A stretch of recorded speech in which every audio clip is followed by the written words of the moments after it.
Kaixo eta ongi etorri gure kanalera. Oraingo honetan beste ariketa bat ebatziko dugu, geometria analitikoko gaiarena, eta 2010 urteko ekainean agertu zena USE, Euskal Herriko Unibertsitateko azterketetan. Ariketa honek A eta B espazioko puntuak ematen dizkigu, A, 3, 4, bat gehi bia, eta B, -3, A, 0 puntuak izanik bere koordenatuak. Ikusten dugu A minuskularen funtziopean daudela puntu hauek. Eta galdetzen digu, eskatzen digu kalkulatzeko A eta B puntuetatik igarotzen den zuzenaren ekuazio parametrikoa.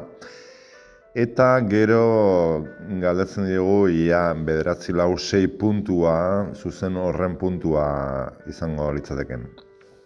Beraz, lehenik R zuzena idatziko genuke. R zuzenak igaro behar du bi puntu horietatik, eta galdera da P puntua ere barneratzen ote duen. Eta hala bada zein da A minuskularen balioa. Beraz, lehenik eta behin egingo genuke R zuzenaren kalkulua. R zuzena ekuazio parametriko moduan idatziko dugu, eta ekuazio parametrikoak beti beharko du puntu bat eta vektore, norabide vektore bat. Puntua A izan daiteke, 3, 4, bat gehi bia, eta norabide vektorea kalkulatuko genuke. Hor, vektor, direktor, norabide vektorea, edo A eta B puntuak ezagututa, B-ren koordenatuak ken A-ren koordenatuak egingo genuke, eta A vektorea lortuko genuke. -3 ken 3, -6 A ken lau, A ken lau. Eta 0 ken bat gehi bia, -1 ken bia. Beraz, hau da gure zuzenaren norabide vektorea. Eta puntua A puntua izango da. Bi datu horiek ezagututa, oso erresa da ekuazio parametrikoa idaztea. Zuzen honen, R zuzenaren ekuazio parametrikoa A eta B puntuak barneratzen ditu noski,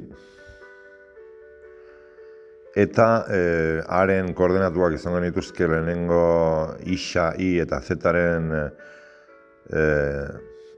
adierazpenetan, 3, 4 eta bat, eta gero norabide vektorea. Bider lambda parametroa.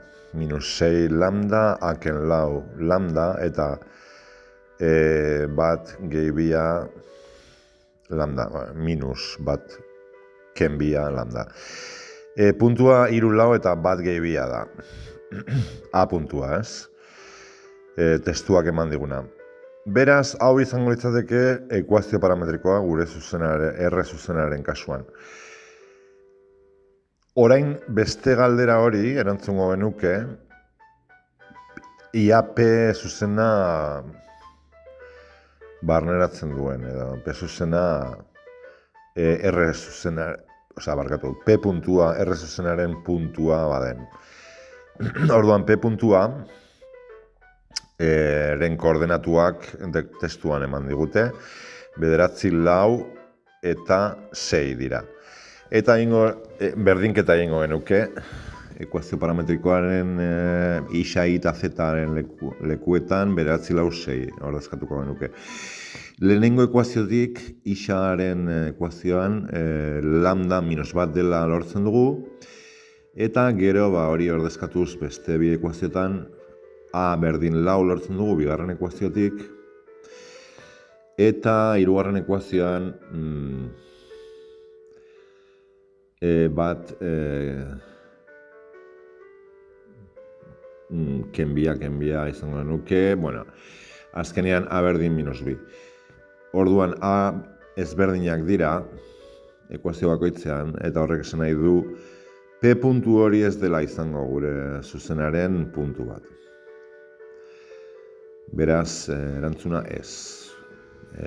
Ez du P puntua hartzen, ez da P puntutik igarotzen zuzen hau, inongo haren balioarentzat. Orduan, idatziko genuke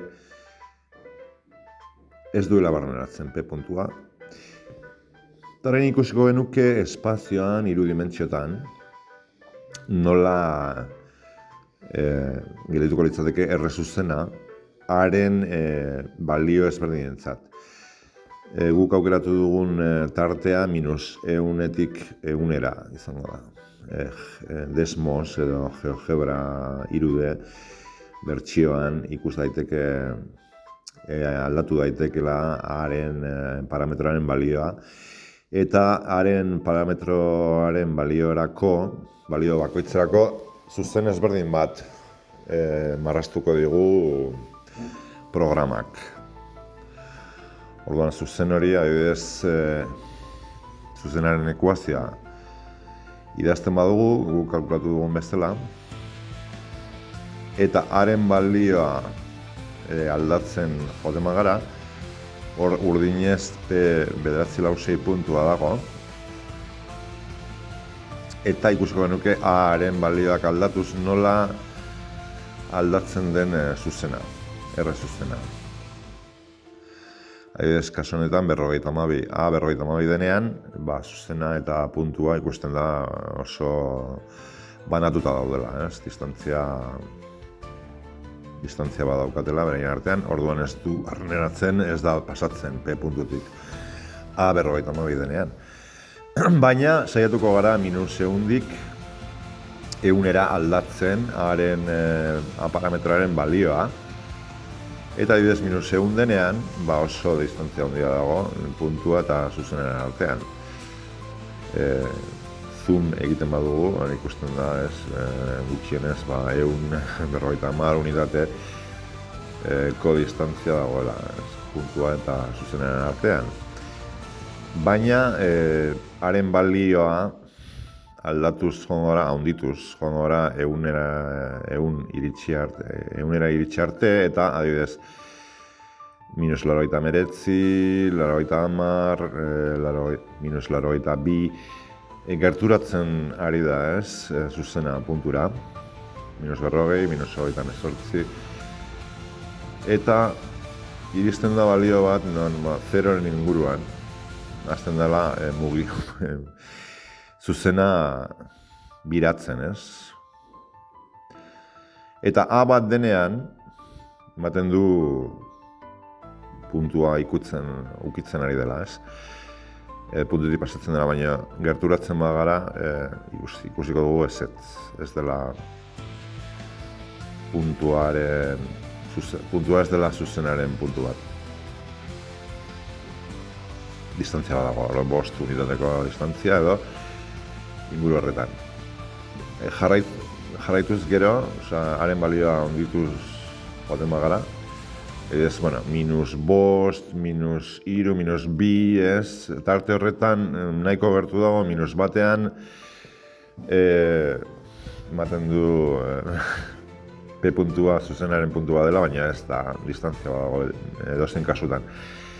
Hor ere, A berdin 4, 3, baldin bada, A berdin 4 kasuan, izango nuke izanatzean 0, baina programak 0,0000 bat edo balioa ematen dio, eta puntua irudikatzen du, puntua eta zuzena irudikatzen ditu. Gero, handitzen badugu haren balioa, 100 arte ikusten du distantzia handitu joango dela. Beraz, edozein kasutan P puntua ez litzateke izango R zuzenaren puntu bat.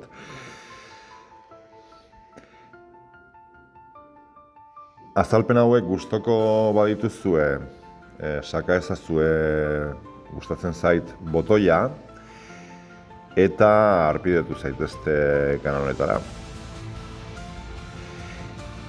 Eskerrik asko.